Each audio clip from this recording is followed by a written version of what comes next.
ಹುಬ್ಬಳ್ಳಿಯಲ್ಲಿ ತಡರಾತ್ರಿ cylinder blast ಆಗಿರುವಂಥ ಒಂದು ಪ್ರಕರಣ ಆಗಿದೆ.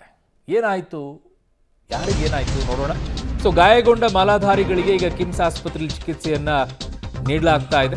ಸಾಯಿನಗರದಲ್ಲಿ ಆಗಿರೋದು ಇದು. ಹುಬ್ಬಳ್ಳಿಯ ಅಯ್ಯಪ್ಪ ಮಾಲಾಧಾರಿ ಗಾಯಾಳುಗಳ ಆರೋಗ್ಯವನ್ನ ಈಗ ಪ್ರಹ್ಲಾದ್ ಜೋಶಿ ಅವರು ವಿಚಾರಿಸಿದ್ದಾರೆ. ಕುಟುಂಬಸ್ಥರಿಗೆ ಧೈರ್ಯವನ್ನ ತುಂಬಿದ್ದಾರೆ ಪ್ರಹ್ಲಾದ್ ಜೋಶಿ ಅವರು. ಶಾಸಕ ಮಹೇಶ್ ತೆಂಗಿನಕಾಯಿ ಅವರು ಕಿಮ್ಸ್ ಆಸ್ಪತ್ರೆಗೆ ಪೊಲೀಸ್ ಆಯುಕ್ತ ಎನ್ ಶಶಿಕುಮಾರ್ ಕೂಡ ಭೇಟಿಯನ್ನ ಕೊಟ್ಟಿದ್ದಾರೆ.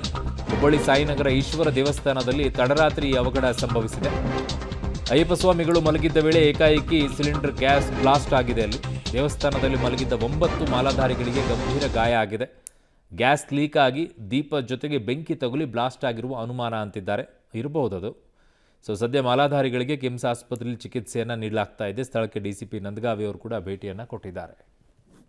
ಡೈರೆಕ್ಟರ್ ಹೇಳಿದ್ದು ನಾವು ಎಲ್ಲ ಟ್ರೀಟ್ಮೆಂಟನ್ನು ಕೊಡ್ತಾ ಇದ್ದೀವಿ, ಸ್ಪೆಷಲ್ ವಾರ್ಡು ಕ್ರಿಯೇಟ್ ಮಾಡಿದ್ದೀವಿ ಅಂತ ತಕ್ಷಣ ವಿಚಾರಿಸ್ತೀನಿ. ಅಗತ್ಯ ಬಿದ್ದರೆ ಇದಕ್ಕೆ ಸಂಬಂಧಿಸಿದಂಥ ಉನ್ನತ ಮಟ್ಟದ ಅಧಿಕಾರಿಗಳ ಜೊತೆಗೂ ಮಾತನಾಡ್ತೇನೆ.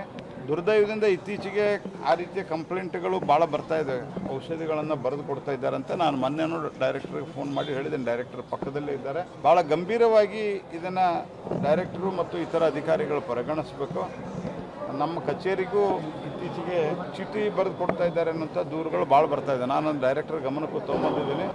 ಈಗೇನಾದರೂ ತಪ್ಪಾಗಿದ್ದರೆ ಮುಂದಂತೂ ನೀವು ತಕ್ಷಣ ಅದನ್ನೆಲ್ಲ ಸರಿ ಮಾಡಿರಿ ಮತ್ತು ನೀವು ಪರ್ಸ್ನಲಿ ಗಮನ ಕೊಟ್ಟು ಸರಿ ಮಾಡಿರಿ.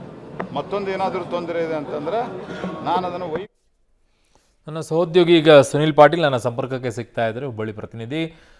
ಸುನಿಲ್, ಯಾಕೆ ಏನಾಯಿತು ಅಂತ ಈ ಘಟನೆ ಸಂಭವಿಸಿದ ಕಾರಣ ಏನು ಅಂತ ಏನಾದರೂ ಪ್ರಾಥಮಿಕವಾಗಿ ಈಗ ಪೊಲೀಸ್ ತನಿಖೆಯಲ್ಲಿ ತಿಳಿದು ಬರ್ತಾ ಇದೆಯಾ? ಎಸ್ ಅರುಣ್, ನಿನ್ನೆ ತಡರಾತ್ರಿ ಪೂಜೆಯನ್ನು ಮುಗಿಸಿ ಊಟ ಮಾಡಿ ಮಲಗಿಕೊಂಡಿರುವಂತಹ ಈ ಒಂದು ಮಾಲಾಧಾರಿಗಳೇನಿದ್ದಾರೆ, ಒಂದು 10x10 ರೂಮ್ನಲ್ಲಿ ಮಲಗಿರ್ತಾರೆ. ಸೊ ಅವ್ರ ಪಕ್ಕದಲ್ಲೇ ಒಂದು ಗ್ಯಾಸ್ ಸಿಲಿಂಡರ್ ಇರುತ್ತೆ. ಕಳೆದ 3 ದಿನಗಳಿಂದಲೂ ಕೂಡ ಗ್ಯಾಸ್ ಸಿಲಿಂಡರನ್ನು ಯೂಸ್ ಮಾಡಿರೋದಿಲ್ಲ. ಸೊ ಅದು ಏಕಾಏಕಿ ಲೀಕ್ ಆಗೋಕ್ಕೆ ಚಲೋ ಹೋಗುತ್ತೆ. ಆ ಲೀಕ್ ಆದಂತಹ ಗ್ಯಾಸ್ ಸಿಲಿಂಡರ್ ದೀಪದ ಬೆಂಕಿಗೆ ತಗುಲಿ ಬ್ಲಾಸ್ಟ್ ಆಗಿದೆ.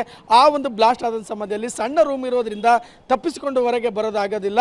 ಸೊ ಸ್ಥಳೀಯರು ಚೀರಾಟವನ್ನು ನೋಡಿ ಬಂದು ಕಾಪಾಡಿದ್ದು ಒಂದು ಕಡೆ. ಆದರೆ ಆ ಮಲಗಿದ್ದ ವೇಳೆ ಗ್ಯಾಸ್ ಏನು ಲೀಕ್ ಆಗಿದೆ ಅರುಣ್, ಆ ಅನಿಲವನ್ನು ಇವರು ತಮ್ಮ ಶ್ವಾಸಕೋಶದೊಳಗೆ ಸೇವಿಸಿದ ಹಿನ್ನೆಲೆ ಒಳಗೆ ಕೂಡ ಅವರ ಬಾಡಿಯಲ್ಲಿ ಕೂಡ ಅನಿಲ ಸೇವಿಸಿಕೊಂಡಿರುವಂಥದ್ದು. ಈಗ ಉರಿತದ ಪ್ರಮಾಣ ಜಾಸ್ತಿ ಆಗಿದೆ. ಹೀಗಾಗಿ 80% ಸುಟ್ಟು ಹೋಗಿದ್ದಾರೆ. ಅವರ ಚಿಕಿತ್ಸೆ ಈಗ ಕಿಮ್ಸ್ ಆಸ್ಪತ್ರೆಯಲ್ಲಿ ನಡೆಸಲಾಗ್ತಾ ಇದೆ. ದೃಶ್ಯಾವಳಿಗಳಲ್ಲಿ ನೋಡ್ಬೋದು. ಈ ಒಂದು ಬೆಳಗ್ಗೆಯಿಂದಲೂ ಸುದ್ದಿ ನೋಡಿದಂತಹ ಹುಬ್ಬಳ್ಳಿ ಜನತೆ ಈಗ ದಿಗ್ಭ್ರಮೆಗೊಂಡಿದೆ. ಸತತವಾಗಿ ಬೇರೆ ಬೇರೆ ಜಿಲ್ಲೆಗಳ ಒಂದು ಮಾಲಾಧಾರಿಗಳು ಬಂದು ಕೂಡ ಅಯ್ಯಪ್ಪ ಸ್ವಾಮಿ ಮಾಲೆ ಹಾಕಿದವರನ್ನು ಒಂದು ಆರೋಗ್ಯವನ್ನು ವಿಚಾರಿಸ್ತಾ ಇದ್ದಾರೆ.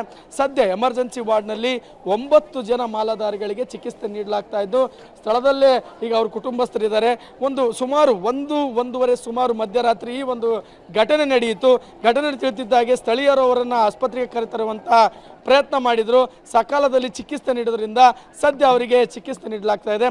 ಮತ್ತು ಇವತ್ತು ಸ್ಥಳಕ್ಕೆ ಈಗಾಗಲೇ ಪ್ರಹ್ಲಾದ್ ಜೋಶಿ ಅವರು, ಜಿಲ್ಲಾಧಿಕಾರಿಗಳು